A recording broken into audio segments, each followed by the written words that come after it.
పవిత్ర ధనుర్మాసాన్ని పురస్కరించుకుని బుధవారం కత్తిపూడిలో సుబ్రహ్మణ్యేశ్వర స్వామి ఆలయం ఆవరణలో గల వేణుమాధవ స్వామి ఆలయంలో ఆలయ కమిటీ చైర్మన్ కేలంగి నూకరాజు ఆధ్వర్యంలో నగర సంకీర్తన ఘనంగా నిర్వహించారు.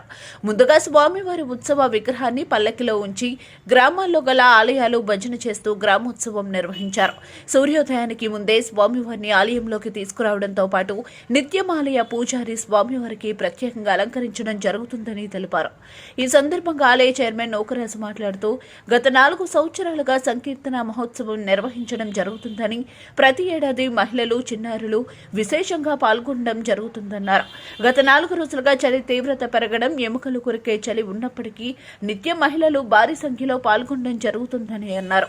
4 రోజుల పాటు నిర్వహించి ఈ సంకీర్తన భోగితో ముగించడం జరుగుతుందన్నారు.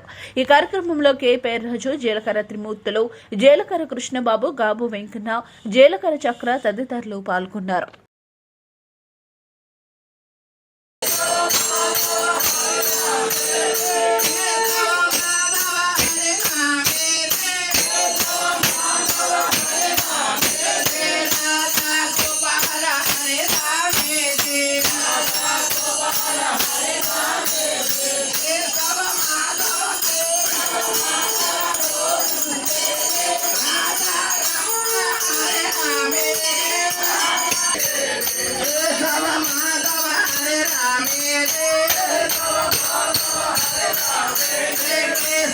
Hare